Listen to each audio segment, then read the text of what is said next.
paper style seals. It's coming open because I'm getting oil dripping here. I've already drained the oil. Yeah, the screws are going to come out, that's fine.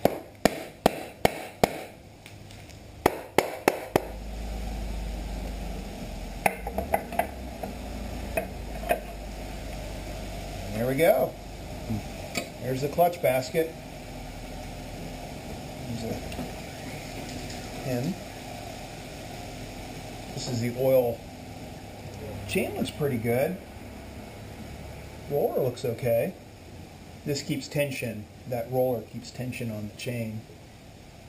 So when the engine itself is turning, the pistons are moving up and down. It's turning this, which is also driving this oil filter pump. There's a screen in there, and it's a pump. And then this is the it's a power transfer chain that goes around the outside of the clutch basket. The clutch basket then itself, when it is squeezed together by springs, these are springs, then that transfers energy into the internal hub, which drives the transmission, and there's a gearing set in here that runs out to the wheel. So this is cool. This is what I've got. Bring the camera closer here to get a really good view.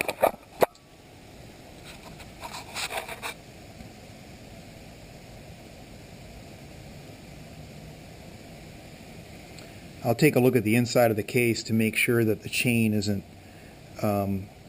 stretching and slapping against the case. And in fact, if I look at the case now, I don't see a teeny bit right there, teeny bit of scraping. See there? This is actually upside down, but on the very top. So I'm getting a little bit of chain slap right here, but I think that's okay. It doesn't look like there's a lot. This engine's got 19,000 miles on it, so that's not too bad. See that little scrape right there?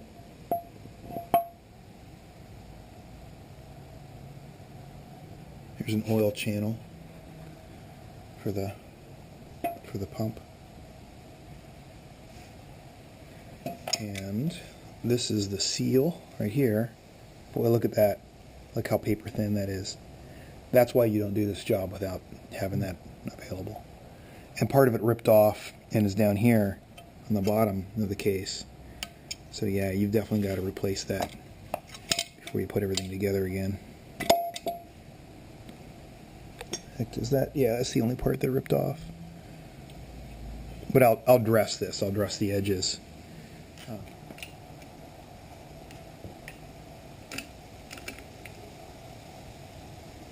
Probably gonna wish it was in gear, aren't I? There we go. There, that came up. And that did too.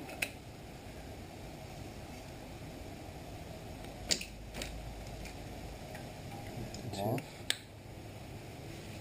And there's the plates.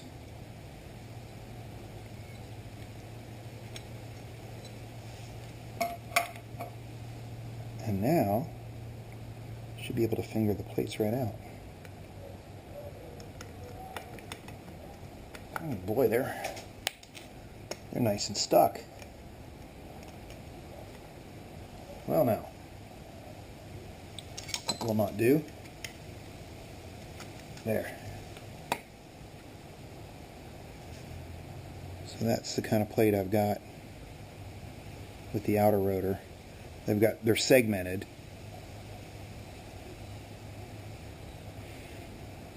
And then an inner plate, so that's an outer plate. This is how this came off. I'm gonna lay this down straight like that. The inner plates probably have to free the same way. There we go. That's both the inner and the outer. They're stuck together in this inner one. The inner one looks like it's just metal.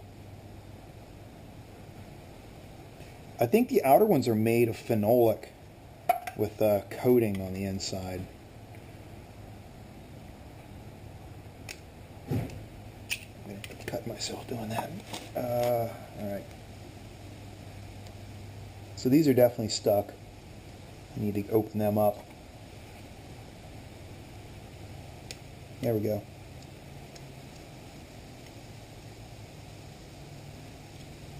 Okay, and that's how they came off.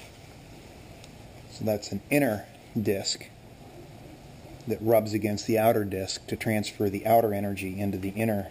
See, that will be free. Once I pull these all off, that will be free. So these are separated and laid down. Now this has been a lot of fun pulling this clutch so far. What I found out was the clutches, the clutch plates in here, were not the right type for this clutch. I found that out through the Honda305.com forum. One of the members on there who's just outstanding helped me work that out through this video. So these are the discs as they came off, and they are, well, for one, they're the phenolic type, and the clutch front and the base on this just don't match them. The springs weren't right either, so I went ahead and ordered a correct set. Thankfully, that was really, really awesome of the member to help out. Alright, I dressed up the base plate, and there's a flat side and then there's a smooth side. The flat side probably goes against the outside. That's how I would have engineered it. So we'll do that, and now we'll take one of our retaining pins and we'll place it around that ring. Just put one side in, that, and do I have a screwdriver? Yes I do. We'll get it to spring all the way through and open up just a little bit to keep it, and then we'll make sure that that ring seats down into the slot.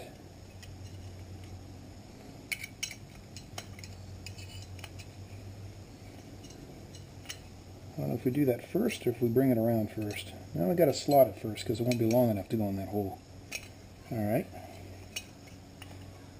A little bit of dexterity required apparently.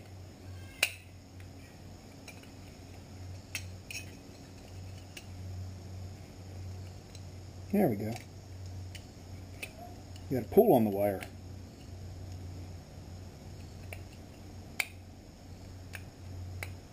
And we'll put the other side in and open him up a little bit so he stays put.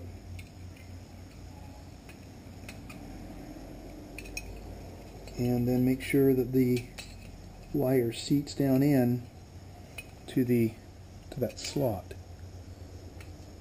Yep, it's seating pretty good.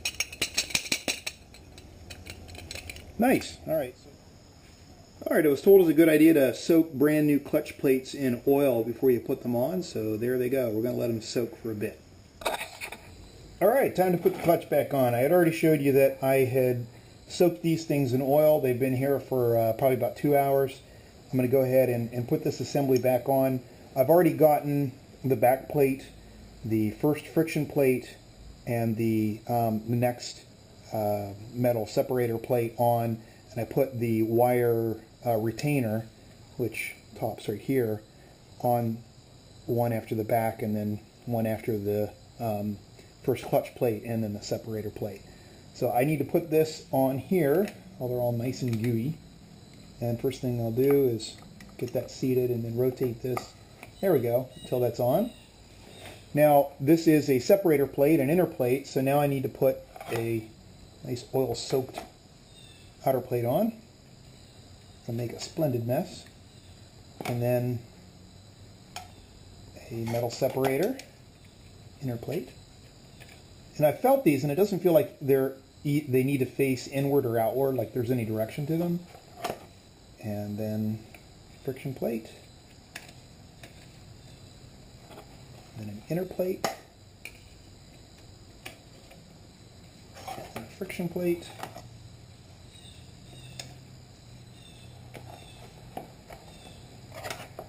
inner plate,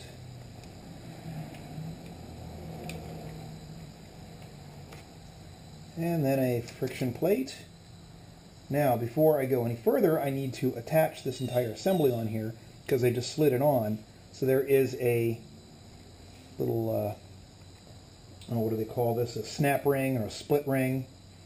And make that a little bit easier. I'll go ahead and take that off.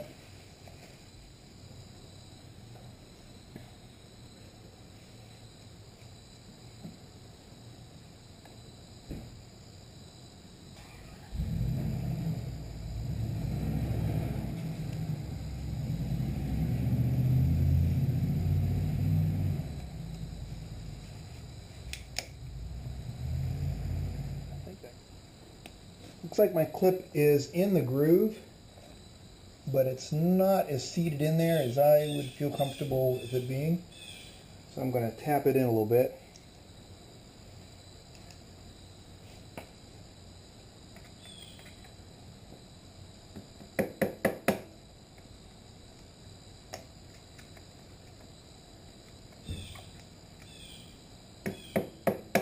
There, that snapped it. Nice. Alright, so the clip's in, the discs are in, and what I hope to be the correct order and the correct direction. There is a bolt here that slides in, and then there is a little spring retainer like this.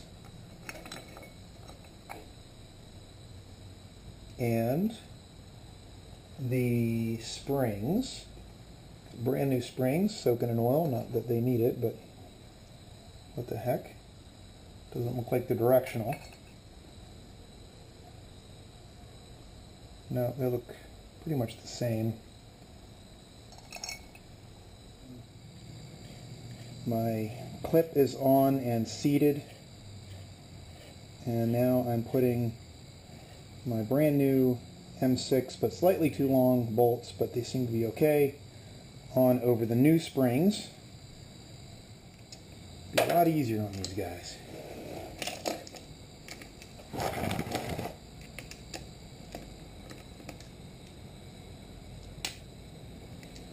The oil on my hands isn't making this any easier.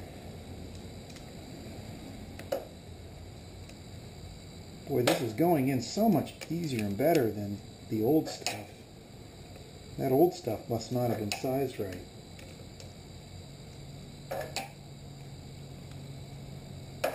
To the credit of Ed, who pointed that out to me, and this is already, yeah, that's already bottomed out down there. Interesting.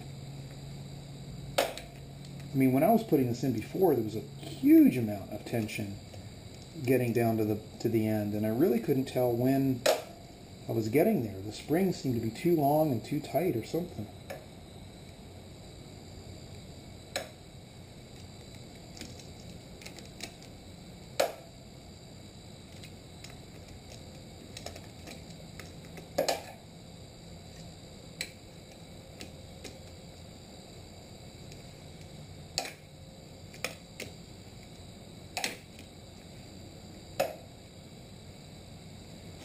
This oil's starting to get frustrating.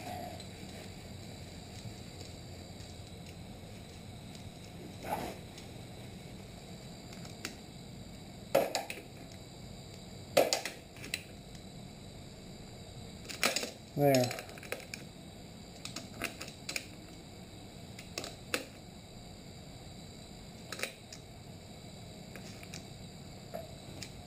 Okay, now I've not really torqued on these guys. I've just, I think, seated them. But what I want to do is I want to make sure that I can still pull the clutch. Yeah, I can. It's tight, but I can move it. And all the plates, when I do that, are wiggleable. And when I let go, they tighten up. So I think that's right. Yeah, I mean, that just seems, logically it seems right, that they would slip. They'd be able to slip like this. And then when they're tightened up, there's that pressure.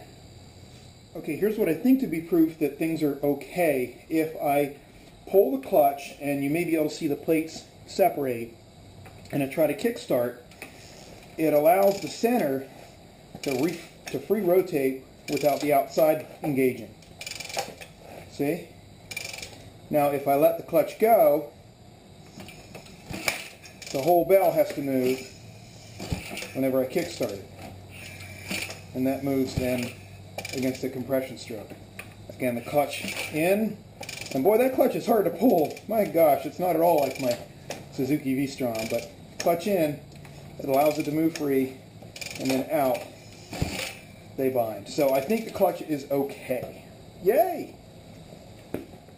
All right, now to go ahead and put the clutch cover back on. There is a brand new gasket that I have soaked in oil, and that is a little bit big, I think, maybe just a teeny bit, so I'll have to position it just ever so slightly when I put the screws on. But I went ahead and cleaned this out, and I'm ready to put it back on. This little pin, this I don't know, spring pin, is back on.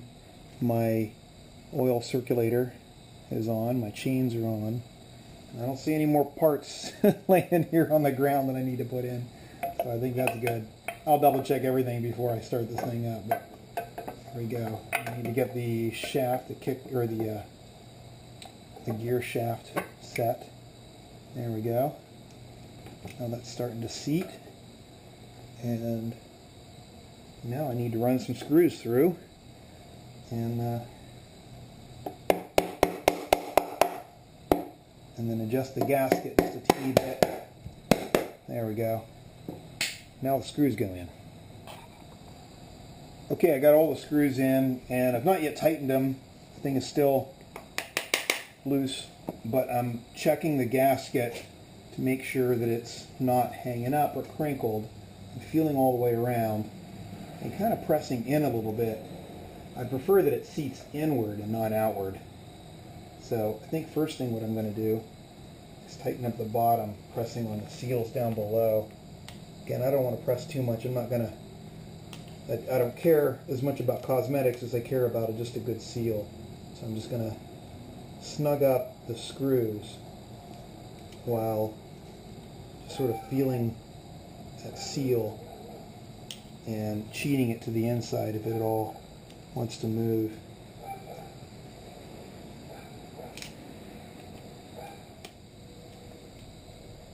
Next step after this is going to be me still verifying again that the Kickstarter doesn't engage the engine when the clutch is on, and then it does when the clutch is out, just to make sure my operation is the same as it was.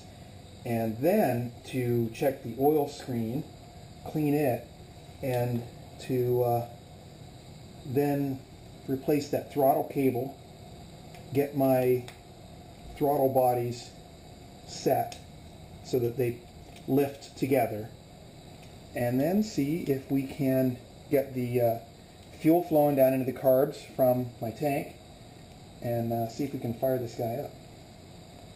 So that's it. Everybody is snug, good to go, and it's time to move on to the oil screen.